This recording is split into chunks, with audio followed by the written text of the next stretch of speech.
Hello everyone, welcome to another Naraka Bladepoint video. This is OSK, and today I'm going to give you a brief recap of what we saw in the Naraka Fest stream that occurred yesterday at 5:30 a.m. Central. First thing in the morning, I was up early getting ready for work. I kind of joined in late, but I caught the recap, and I figured I would simplify this thing for you guys as it is over 40 minutes long, and I'm going to try to make this thing as short as possible. So without further ado, let's go ahead and get into the points of the Naraka Fest celebration. The first thing we saw is the cinematic in the background, mainly showing off the new weapon, the pole sword. This is a congenic weapon that seems to feed off of the great sword and will react just the same. Of course, just like the staff compared to the spear, I'm sure this thing will have some new special moves while keeping the regular basic moves, and it will release in February of 2023.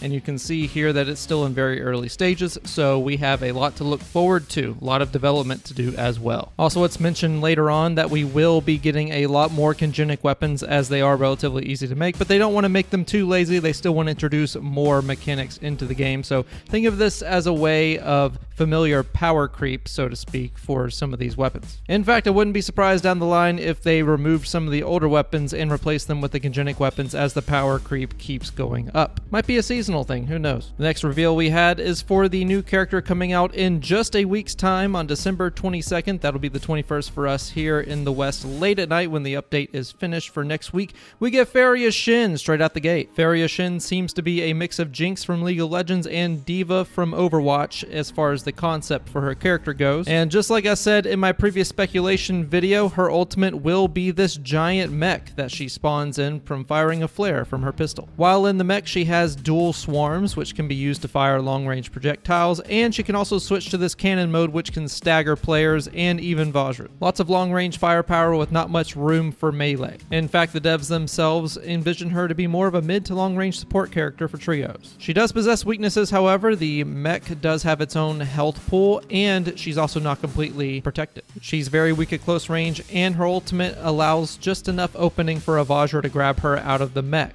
For V1, she has this jumping attack which can land a pretty good amount of close range damage whenever you're up close, and her V2 allows for a protective shield around the mech. And this is mainly applicable to your teammates in trios and duos. Moving on to her skills, this is called Gunplay, and it's mainly focused around special guns that she has as part of her kit. It's not a flashbang like I thought it would be, but I did also mention she might have a special weapon like a pistol, and there we go, I am validated once again. Her F1 skill appears to be an explosive gold focus escape that can be used while under attack. She seems to move backward with this move, so I don't know if it'll combo into any moves, but the second skill, her F2, just might. Her F2 is a gold focus Devil May Cry style spiral attack that will charge her forward while also dealing damage with her guns. It can't be used while under attack, but this is sure to make for some interesting engages should you choose to use it. I'll be very interested to see which one comes out on top in the solos. And trios as well. Again, she comes out in 1 week, December 22nd, so very excited to play her right out the gate, and you can bet that I will have some guides out for her as soon as possible. Next up, Tianhai is finally getting his Armored Colossus of Sunwing Ultimate skin, which will be very nice to have. This is straight out of the Hollowath map trailer, so very nice to see it in game. Valda's advertised skin is finally coming out as well, including the little fishies. We also got a little tutorial on how Clash mode works in case you needed one. We also got an advertisement for Worlds, and I can see from NA that we have Tryhard and APF. Good luck to you two out there, and we have no teams from the West in trios, so really need to step up the game there, guys. Of course, we have the Christmas event coming up as well with exclusive prizes, other in-game events as well, and a big new bonus for those of us who watched the J-Cup final here, which will be very late at night or early in the morning depending on where you are in the West.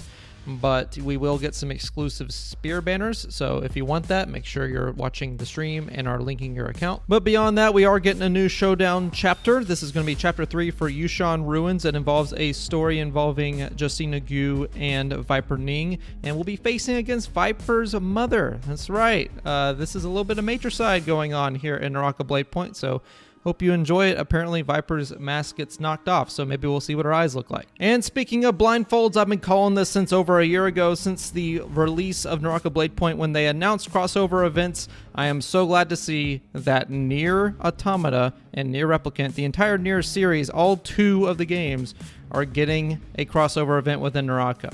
Now, the way this works is I do believe that since 2B and Viper Ning are mirrored, I believe 2B is going to be a skin of Viper, and while I do hope we get some separate characters out of it, I doubt that we will.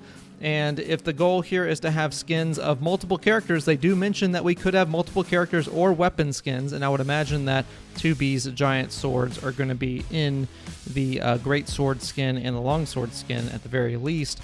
Or maybe it's katana, I'm not really sure. But anyway, I hope that we get more than just her as a character skin, because that would be pretty freaking cool. Like I said, this is a collaboration that I've been waiting over a year for, so I'm so glad that Yoko Taro loves money and he loves giving his characters to anybody who pays him for it. So thank you, Lord Yoko Taro. And speaking of crossovers, it seems that we are due for a new game crossover, which is just coming out here very shortly according to the devs. So there's a crossover there, and I believe we're also getting an anime crossover as well that they were talking about. This is apparently Ray, the lead dev's favorite character designer, so hopefully it's a good one. And they're also having this IRL museum event and also just a heritage event that they're doing, I guess, in mainland China. I'm not really sure, but they are going to be leaning very heavily into the culture, as they always have. And last but not least, Yodohime is getting a cyberpunk themed skin. So we have a tech-based character, a tech-based crossover, and now a tech outfit for Yodohime. So you can kind of see a running theme going here. And that, my friends, is the end of the video. That's the end of the recap. Thank you guys so much for watching. Hopefully this saves you some time whenever reviewing all the new stuff. And with that, guys, I'm going to be away for a few days. I'm going to go to a family Christmas event, so I will be away from the YouTubes. Need to unplug from all the socials and all that stuff. So I will see you after I get back,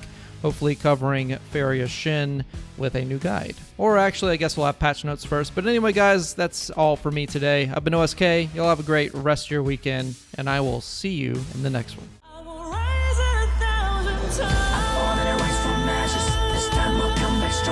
I know that it's getting harder, not like I would choose another. My tears, revealing powers, just one drop to recover. Can't stop because I'm the phoenix.